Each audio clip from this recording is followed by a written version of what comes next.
if you've never lived with a narcissistic person, you may not know how to respond correctly to someone who has.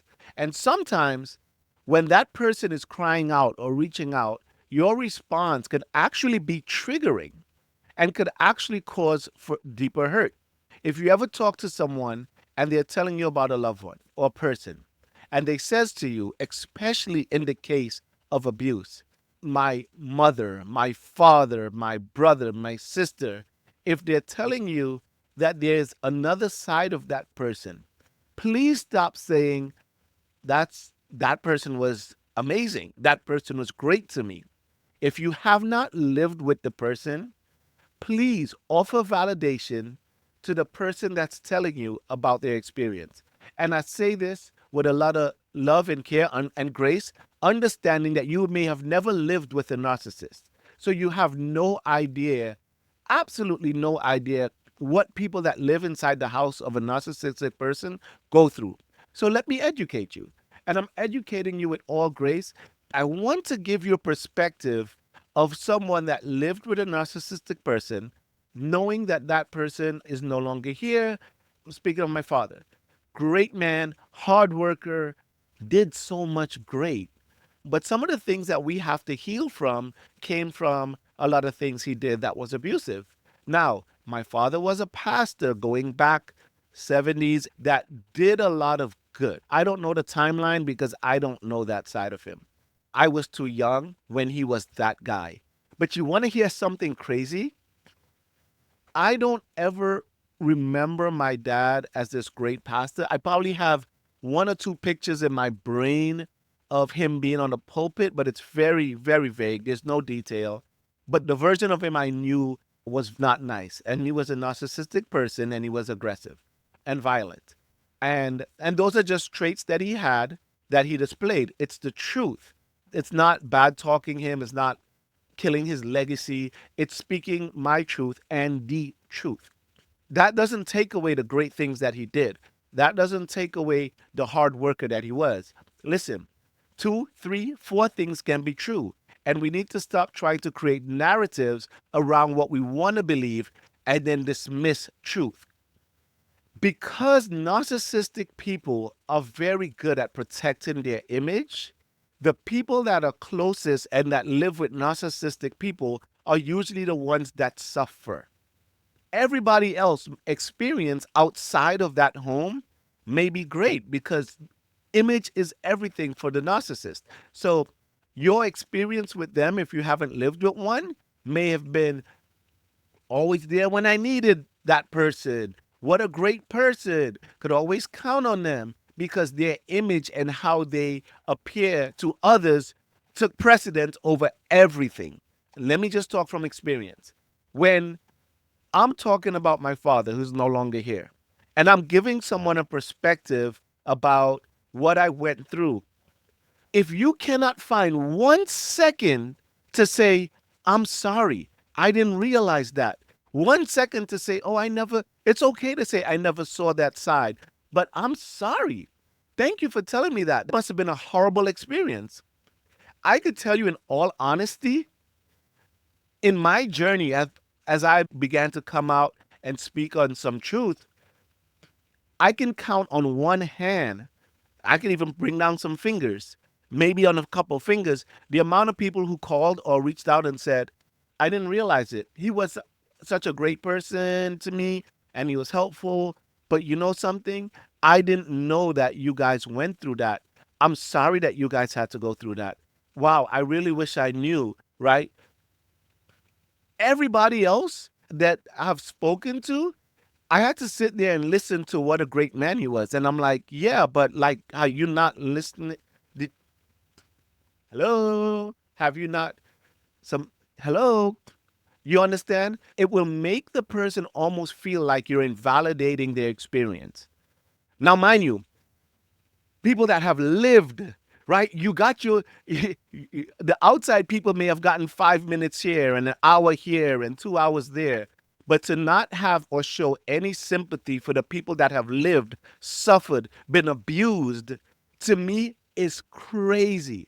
And I say that with no judgment. I say that because maybe you have never probably lived with an abusive person. You probably may have never lived with a narcissist, so you cannot relate or understand. And I am here to give you a perspective that you may know someone in your family that may come out and say, hey, you know, Uncle so and so? Yeah, that Uncle so and so was cool, blah, blah, blah. Hey, Uncle so and so abused me. What? Yo, I'm so sorry. Drop. It's not about you no more. Drop your experiences for that minute and that second and give that person something. Yo, I'm so sorry. That must be hard for you to come out and say that. Embrace them. This is what a lot of people don't realize, and it's been my experience. And I have so much grace for people who don't understand because you've never lived it. So I don't have any hatred or whatever. I have grace, but I want to share this perspective because there's a lot of people who don't understand it. People who have lived with a narcissistic person, they know exactly what I'm talking about because it's so hard to come out and speak your truth or get any sort of sympathy because they'll be like, not Kenny. Kenny, no, not Kenny. I'm sorry. I don't know any Kenny. It's just a name that I pulled out. I literally have no idea. So if your name is Kenny, my bad. I'm using it as an example. They will come out and be like, no, and you almost leave the victims because I believe if you're living with a narcissistic person that's not getting help and that's not getting treated, you're probably in some state of being a victim. It may be emotional abuse, it may be verbal abuse, it may be physical abuse, what have you. And when you do try to like hint, hey, it's not all gravy over here, and then you're met with resistance, you kind of go back into your shell and live. And you're listening to somebody on a podcast, on a mic, who've lived it their entire life. Here's the thing: the legacy that I protected, right, is a legacy that existed before my memory even started. I never, listen to how crazy this is. My father was a pastor and did some amazing things. I may have memories that probably from the abuse that is hard to pull up. And I'm seeing a therapist that's helping me navigate that. But that legacy of that man back from the 70s, I'm protecting a legacy that I never knew. And I've talked to people, grown adults that knew my father, pastors or whatnot, and they're telling me about what a great man he was and all that he did. And I'm like, yeah, but yo, he used to do this and that. And they'll be like, I don't know that. And it's almost like they shut you down.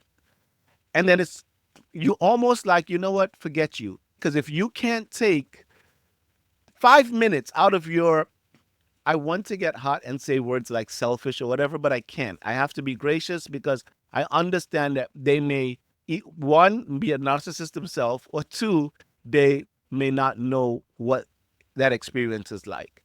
But listen to me. Take 5 minutes when you're hearing that person talk and come out and be brave. Take 5 minutes and say, yo, I didn't realize. Yo, I'm sorry. How are you dealing with it? Are you getting help? How are you coping? Wow, your family went through that? Oh my. I did not see that side of them, but I'm here for you if you want to talk. You know what I'm saying? Like, how have you coped with it? How have you dealt with it? How are you dealing with it? Most people kick rocks and run. It's not coming from somebody who have no experience in this field. Let me just say this.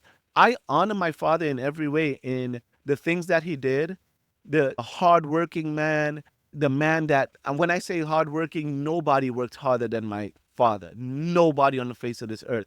All of us have a unique work ethic that we all have the same experience in any job, anywhere we go, where we just rise fast because of our work ethic. And we get that from my father. The great things he did when he was a pastor, I honor him and I honor that. I also honor that he probably had a broken childhood. I honor that. And I also share my truth that we had a lot of pain and his outlook on his own family caused us to suffer. And because he devalued us in that way, we devalued ourselves. Thus, everybody else around devalued us. And then it took maybe just rare people, just very rare gems of people that would step into our lives at different time and probably take us under their wings or whatnot. But those people were very few. And I'll be honest, were very few. It was God that kept us, God that maintained us, and that it's God that's saying the truth will set you free. That's not something that I'm making up. God is a God of truth. And a lot of times we want God and we don't want truth. You can't get, it doesn't work like that. He says, I am the way, the truth, and the life. It baffles my mind when you talk to folks that are in the church and you offer them a perspective that has truth. And when that truth is too heavy, it's almost as if there's a la, la, la, la, la. It's no judgment, it's all grace, but it's passionate truth. And that's all I have to offer, passionate truth. And I want to be a platform for passionate truth. I want to be a platform that we could break through the bubble. The bubble is a group of friends or family that we all have created a narrative around things that happened in the past. Now, this narrative is we only speak of the good, we only speak of the accomplishments, we bury the painful truth, we hide the painful realities, and we la la la la la la la like they didn't happen, like they never happened or they do not exist. So inside the bubble, what I'm doing may not be appreciated, maybe even devalued or debunked or whatever. But this show is not for the bubble. This show is for Kenny outside the bubble. This show is for Susan outside the bubble that can listen to this show and say, you know something? Yeah, that was my experience.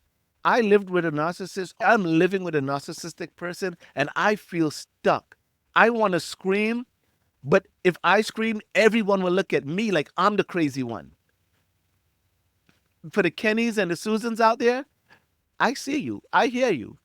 And we're building a community on this channel of people that could just relate to you and connect and let you know that you're supported, you're heard. We see you. And it will be my life's work to help people like my mom and like my siblings that have lived in this protected bubble of protecting legacies of narcissistic people. And you know what? Evil people reign because good people do nothing.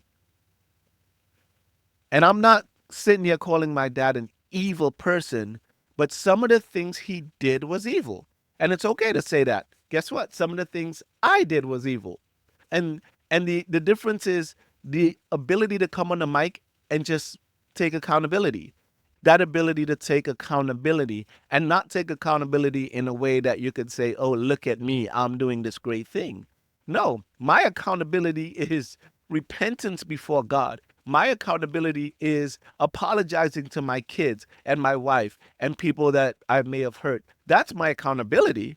And my accountability is coming on an open platform online and saying, I did some evil things in my past that I'm not proud of. It's okay to do that. It's okay to say that. Name me one person that haven't done bad or evil things growing up.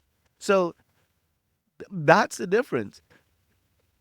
Let's say everything I told you, right, about my experience and growing up with dad. Let's say you understand everything now, like, okay, yeah, he did all of this. Had my dad had come back at some point in his life and said to his children, those things that I've done that caused all this pain on the family, I'm sorry, and blah, blah, blah, and blah, blah, blah.